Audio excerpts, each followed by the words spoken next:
Well, this is part 3. You know, I've always liked dogs. I've always liked dogs. And from the time I was in New York City, coming from an art class, drawing and painting, I saw this gentleman who had 5 dogs. And he had them all sitting down in New York City. And people were walking by trying to make the dogs move, but the dogs wouldn't move.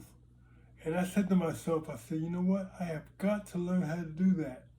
That's impressive. So I took out a $1,900 loan. This is in 1978 time frame. And I didn't have a job. And my credit was pretty good. So I was able to take out a $1,900 loan. I was about maybe 19, almost 20 years old. My God. And I went to school with that $1,900 loan for 3 weeks. I was taught to train dogs and mess with puppies, and I had all the skills necessary to be hired by my instructor. She hired me amazingly. So after she hired me, I began to work with more dogs. I trained dogs. I trained people that work with the dogs. I did so much. And I borrowed some money from my employer because my car began to break down a little bit. I thought I might borrow just a couple of $100s from her. She gave it to me. She gave me my paycheck, and I paid for the repair. It was a muffler problem. And what happened was that she ticked me off the next day because she asked me where her money was. My goodness, this was like let's make believe it's like a Monday. And then you ask me about the money on Tuesday? What, are you kidding me? I don't have that. I gotta get paid. I gotta get some money. But anyway, I went to the recruiter after working for her for some time. And I enlisted in the Army, and my goal was to become a military police dog handler. That's what my goal was. I knew how to paint. I used to carry a sketchbook with me. I knew how to draw. But suddenly, I learned that there were other things I could do besides draw and paint. I could be in the military. Yeah, I was tall. But everybody would always say to me, you gonna play basketball? You tall, you gonna play basketball? And I would look at them and I would say like, you're kind of short. You gonna be a jockey? They would be like, no, I'm not gonna be a jockey. Well, why do you say to me because I'm tall, am I gonna be a basketball player? Suddenly, those comments stopped coming my way because I had a different way of framing it. But anyway, I went on to continue to like dogs. I was partial to German Shepherds because of their intelligence. Very smart dogs. Very smart dogs. I saw dogs climb up ladders, run through fire, all kind of things, being that smart. And so, but I wanted a big dog. I always wondered what it would be like to have a Great Dane. So I opted to do my research on getting a Great Dane. The first thing I did is I found out how much a Great Dane cost because I wanted a full-bred dog. I did not want a mixed breed dog. I wanted a full-bred dog. That was my preference. First thing I found out was, Great Dane is like minimally $2,500 for a dog? Are you serious? But that's the dog I wanted. And I had the money because as I said in my last video, my income had rose, so I had enough money to buy the dog. So I put the money down for the dog, I put a deposit down, and then I subsequently bought the Great Dane. When I got to Florida, I drove there. I said, okay, where's my puppy at? The lady says he's right here. And I looked at the dog. I said, God, he's huge. How old is he? He's 11 weeks old.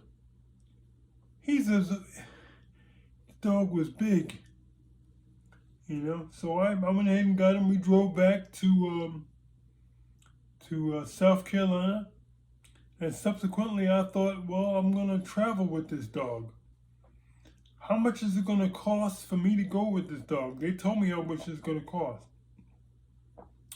I said I need to train this dog somehow, some kind of way, because he's got to be a service dog. Because I did enough research to find out that a service dog traveled for free. I like the way that sounded. So it normally takes quite a while to train a service dog, but I trained him quick. And we traveled.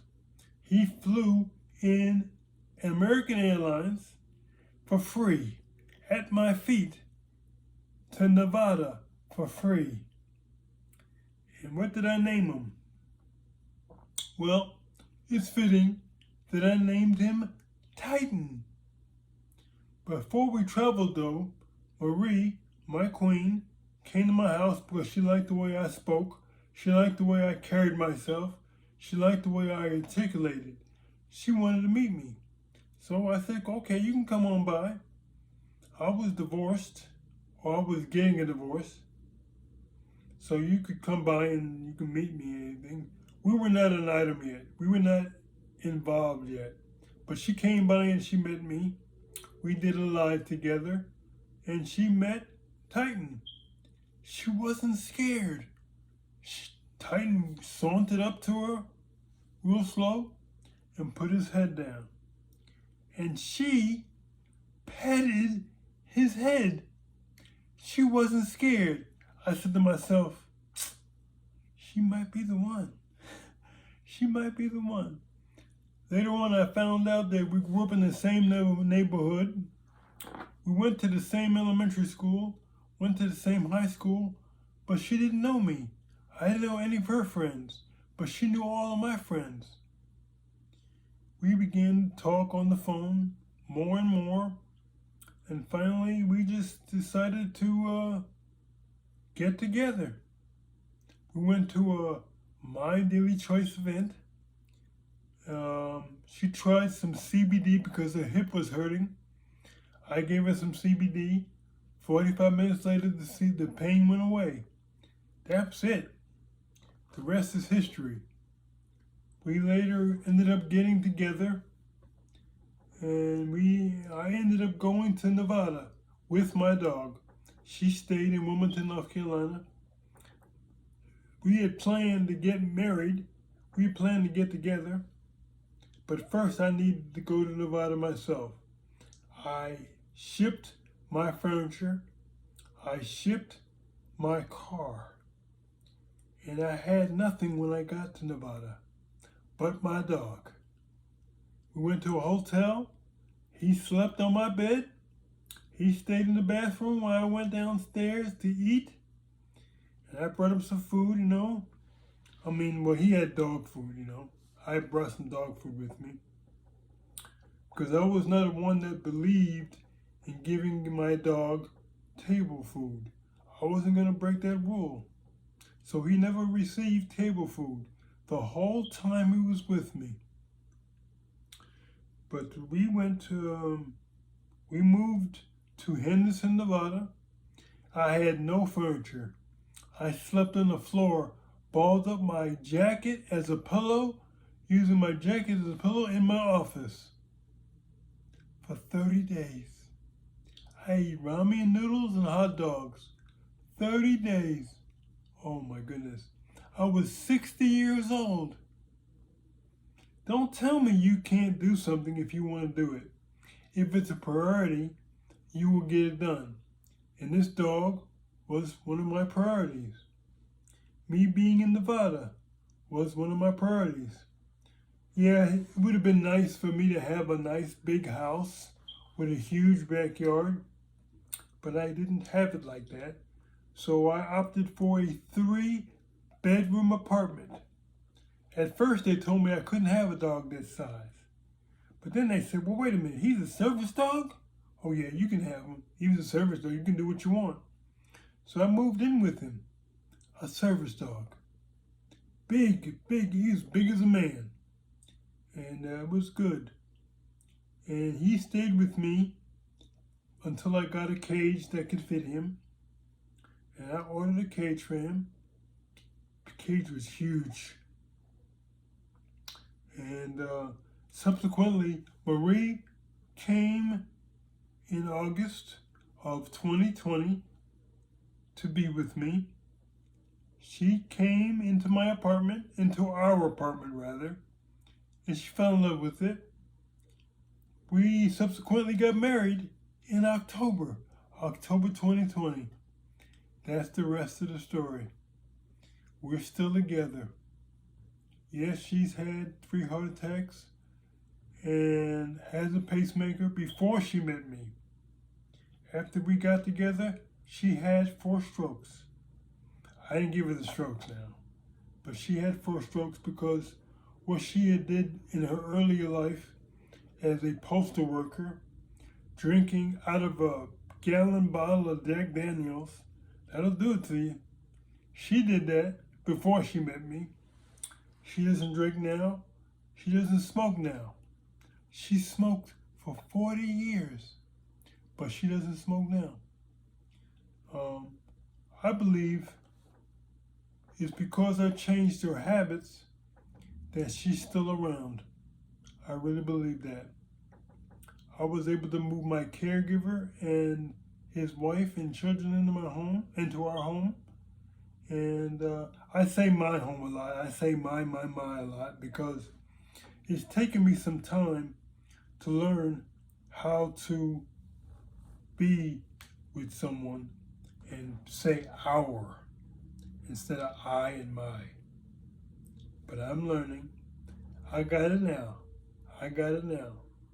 So that's the story behind Titan and Marie and me. Y'all have a good day. Don't forget to like and subscribe. Like and subscribe, please.